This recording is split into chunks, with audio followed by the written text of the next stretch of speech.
Good morning. ప్రభువైన యేసుక్రీస్తు వారి పరిశుద్ధ నామములో అందరికీ శుభాలు.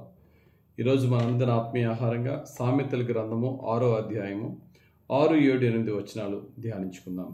సోమరి, చీమల యొద్దకు వెళ్ళుము, వాటి నడతలు కనిపెట్టి జ్ఞానము తెచ్చుకొనుము.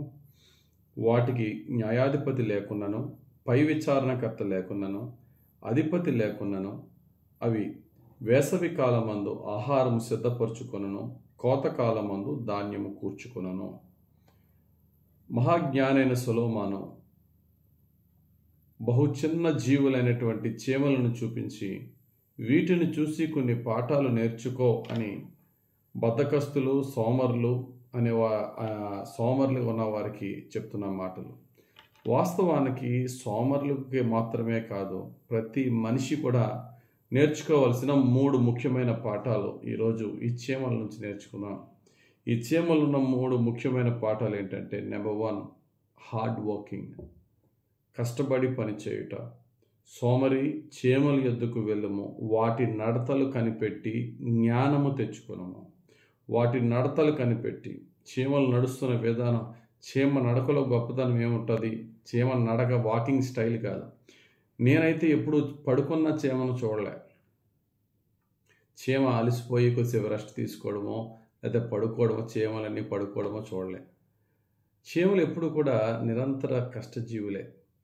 కనుక దేవుడు ఆయన పిల్లలమైన మనల్ని పనిచేసేవారిగానే ఆయన ఏర్పరచుకున్నాడు. వారంలో 7 రోజుల్లో 6 రోజులు మనము పని చేయాలని దేవుడు నియమించాడు. 7వ రోజుని విశ్రాంతి తీసుకోమన్నాడు. కనుక మనము పని చేయకపోతే దేవునికి ఇష్టలుగా ఉండం. బైబిల్ గ్రంథంలో ఎంతోమంది దైవ సేవకుల్ని దేవుడు ఏర్పరచుకున్నాడు. వారి జ్ఞానాన్ని బట్టి, తెలివిని బట్టి, సామర్థ్యాన్ని బట్టి ఏర్పరచుకోలేదు. వారు కష్టజీవులుగా ఉన్నారా లేదని చూశాడంతే. ఉదాహరణకి ఎలీషాని ఏర్పరచుకునే ముందు ఎలీషా చాలా ఒక్కడే విస్తారమైనటువంటి భూమిని దున్నుతూ ఉన్న ఒక గొప్ప శ్రమికుడు, చాలా శ్రమ చేస్తున్న ఒక వ్యక్తి ఎలీషా, ఒక రైతు. అంత కష్టపడి దున్నుతున్న వ్యక్తి నాకు కావాలనుకున్నాడు దేవుడు. ఎలీషాని చూపించాడు ఏలియాకి. ఏలియా అనే గొప్ప ప్రవక్త తర్వాత ఎలీషా గారు ఆయన యొక్క సేవను అందుకోగలిగాడు. ఆయన అంతకంటే గొప్ప సేవ చేయగలిగాడు. అలాగే యేసుక్రీస్తు ప్రభు ఆయన శిష్యులను ఎన్నుకున్నప్పుడు పేతురు, యాకోబు, యోహానులు వీళ్ళంతా కూడా జ్ఞానవంతులు కాదు, చేపలు పట్టుకునే జాలర్లు. అటువంటి జాలర్లలో యేసు ప్రభువుకు నచ్చిన క్వాలిఫికేషన్ ఏంటి? 12 మంది అపోస్తుల్లో అగ్రజుడు, పెద్దవాడు లేక లీడర్ అయినటువంటి పేతురు జీవితంలో మనం చూసినట్లయితే, పేతురుని యేసు ప్రభు తన శిష్యుడిగా ఎన్నుకోకముందు పేతురు చేపలు పట్టుకున్నాడు. రాత్రంతా ఒక్క చేప కూడా పడలేదు వలలో. తెల్లవారుజామున అలా చేపలు కడుక్కుని ఇంటికి వెళ్ళిపోయే టైంలో యేసు ప్రభు పేతురుతో మాట్లాడుతూ అక్కడికి వచ్చి లోపల వలయమన్నప్పుడు పేతురు అన్నమాట, అయ్యా రాత్రంతా వలేసానయ్యా, ఒక్క చేప పడలేదయ్యా, అయినా నీ మాటను బట్టి నేను మళ్ళీ వలేస్తా అన్నాడు. 2 పడవల నిండా చేపలు పడ్డాయి. ఆ తర్వాత చేపలు విడిచిపెట్టి ప్రభుని వెంబడించాడు ఆయన. యేసు ప్రభుకి పేతురు గారిలో నచ్చింది ఏంటంటే, ఎన్ని చేపలు పడ్డాయా ప్రశ్న కాదు, రాత్రంతా కష్టపడ్డావా లేదా. చాలామంది కష్టపడరు, కానీ కష్టపడితే ఏమొస్తుందండి అని మాత్రం కూర్చుని కబుర్లు చెప్తారు. వాక్యం చెప్తుంది, ఏ కష్టము చేసినను లాభమే కలుగును, వట్టి మాటలు లేమిడికి కారణం. కష్టం చేసేవాడు, బలంగా పని చేసేవాడు దేవునికి ఇష్టం. కాబట్టి చీమలను చూసి నేర్చుకోవాల్సిన మొట్టమొదటిది కష్టించి పని చేయటం. రెండోది అంటారు, వాటికి న్యాయాధిపతి లేకున్నాను, పై విచారణకర్త లేకున్నాను, అధిపతి లేకున్నాను. మన భాషలో మాట్లాడుకోవాలంటే జడ్జ్.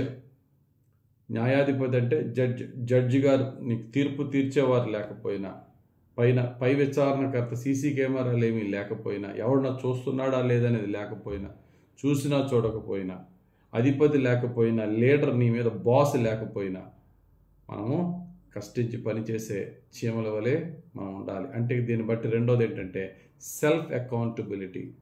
ఎవరికో లెక్క చెప్పుకోవడం కాదు, నాకు నేనే లెక్క చెప్పుకోవాలి. నేను ఈ రోజంతా టైం వేస్ట్ చేశాను, డే టైంలో నేను ఏమీ చదవలేకపోయాను, ఏమి పని చేయలేకపోయాను, కనీసం ఈవినింగ్ అన్న ఆ అవర్స్ నేను కంప్లీట్ చేసుకోవాలి అని ప్రతి ఒక్కరికి ఆ చిత్తశుద్ధి ఉండాలి. అది విద్యార్థి కానీ, ఉద్యోగే కానీ, వ్యాపారే కానీ, నాలాంటి పాస్టర్ సువార్థికుడే కానీ, ఎవరైనా కాపురే కానీ, ఎవరైనా సరే మనం రోజుకి కష్టపడవలసిన గంటలు కష్టపడుతున్నామా?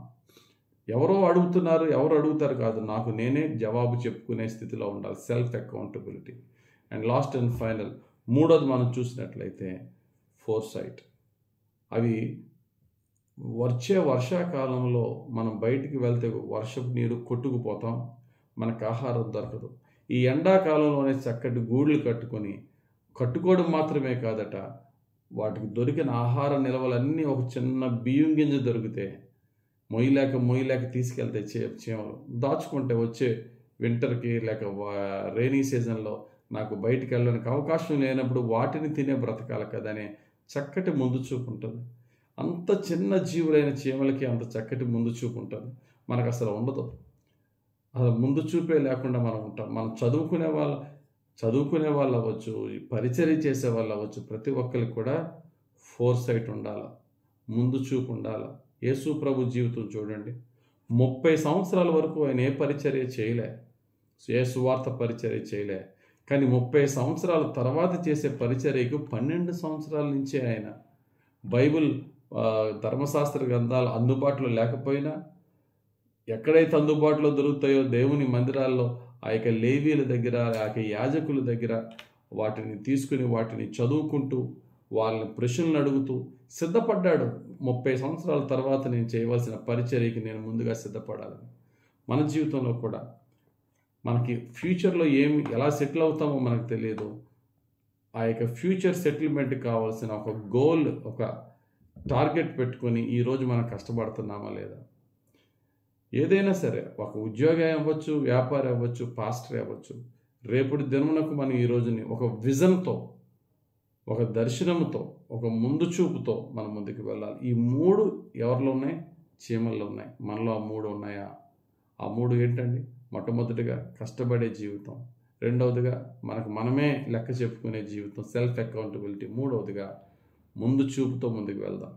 ఆ విధంగా దేవుని వాక్యం మనకు చెప్పిన ఈ జ్ఞాన ప్రకారంగా మన లైఫ్ని చెక్ చేసుకుంటూ ప్రభువుకు ప్రీతికరంగా యేసుక్రీస్తు ప్రభువును పోలి నడుద్దాం. దేవుడు అట్టి జీవితాన్ని మనకి, మన కుటుంబస్తులకు దయచేయనుగాక. ఆమేన్.